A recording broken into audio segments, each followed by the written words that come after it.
Good morning and welcome. This is a new week. We continue with our divine experience episodes. And if you have been following this series, on Friday we left off where God had paid Abraham a visit and renewed his promise that Sarah would bear a child. We saw God affirming his word for a second time to this couple who are well past the age of childbearing. Abraham had found favor in the eyes of the Lord to the extent that God would reveal his plans to him. And we say that the Lord remembers his promises.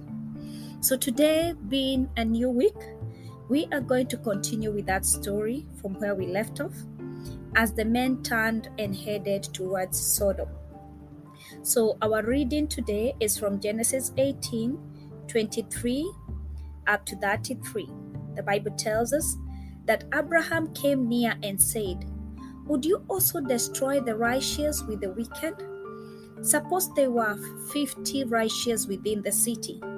Would you also destroy the place and not spare it for the 50 righteous that were in it? Far be it from you to do such a thing as this, to slay the righteous with the wicked, so that the righteous should be as the wicked. Far be it from you. Shall not the judge of all earth do right?" So the Lord said, "If I find in Sodom 50 righteous within the city, then I'll spare all the place for their sake." Then Abraham said, "Indeed now, I who am but dust and ashes have taken it upon myself to speak to the Lord. Suppose there were 5 less than the 50 righteous.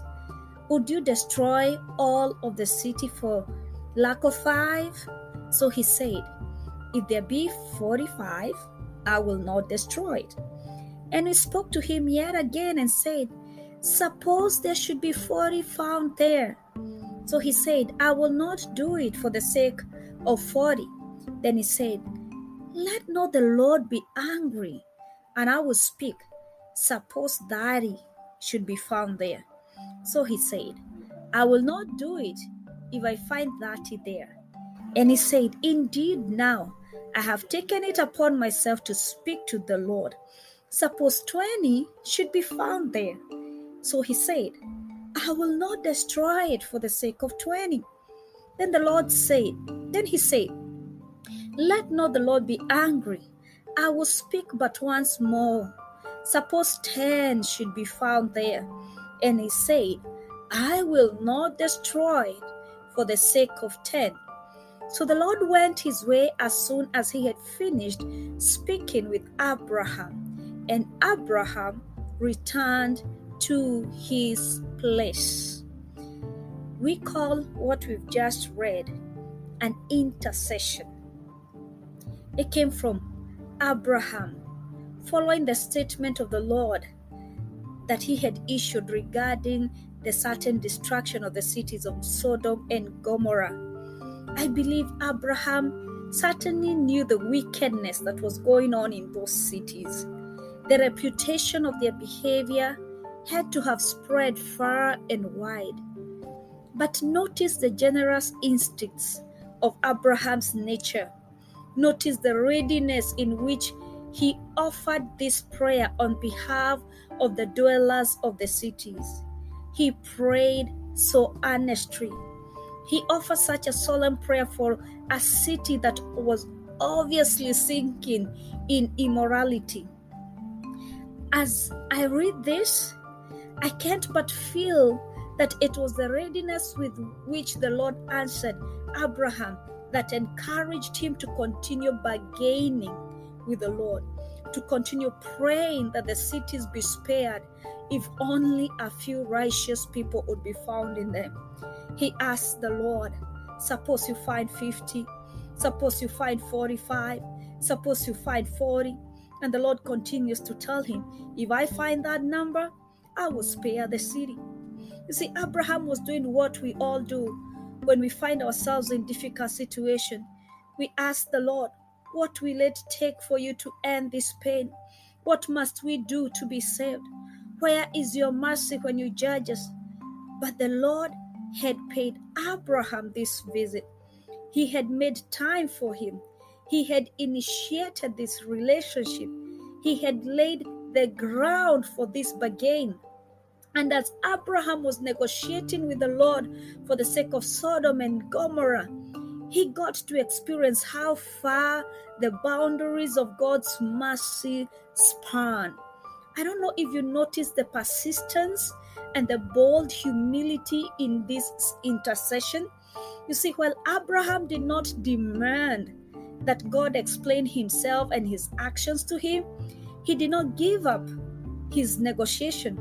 He pressed on and managed to prevail upon the Lord to lower the number of righteous people he would consider enough to save the city. We have said before in the previous episodes that divine experiences do not just happen for the sake of it. They have a purpose. For Abraham, it had been to establish a relationship with the Lord. It was to reaffirm God's promises to him. And now we see another purpose for this particular one. It had drawn out the kind of heart that the Lord wanted to draw out of Abraham. The kind of a heart a father of a nation would need to have. A caring heart. A heart full of love. An intercessor's heart. And this is something I want us to challenge ourselves with today.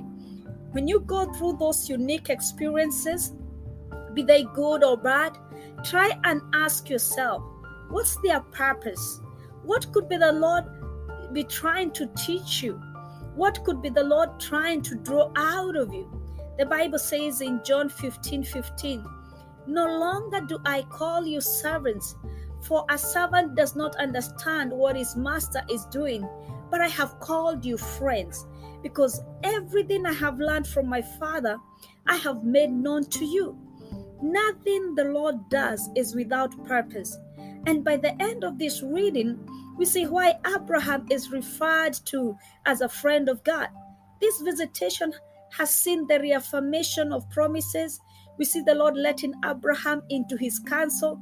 We see Abraham being granted privileges worth a friend of God, that he can have a one-on-one meeting with God and negotiate with him. And let me tell you one thing that is really touching.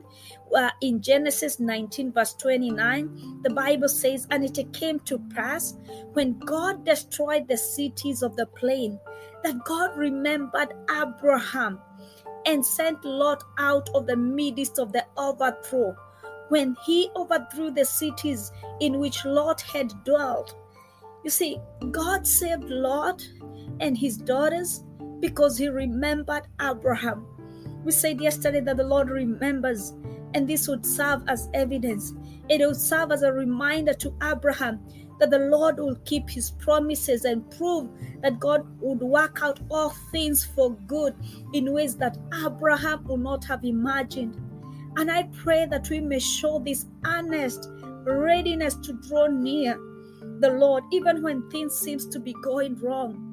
I pray that we may not cease to seek the Lord, that even when he fulfills one promise, when he gives us an answer, we may find encouragement in that to seek him with the kind of a persistence that Abraham sought him with. May we not forget the times that the Lord has fulfilled his promises. I pray that the Lord will visit you in your situation. May you get to experience how far the boundaries of his mercy reach. May the desires of your heart prevail upon the Lord to grant them according to his will.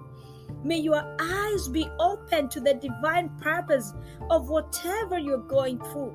May it draw out of you what the Lord intends to draw out, until when you look back, you can say, "The Lord has been faithful." You know, sometimes we criticize and say, "Oh, Abraham should have gone lower than 10. But whenever I read this chapter 19, verse 29, I am so blessed to know that there were people who were saved because God remembered Abraham. May you divinely experience the Lord to the level of being a friend. Shalom, this is Pastor Lucy Painter with your daily insight, and this is Divine Experience, Day 19.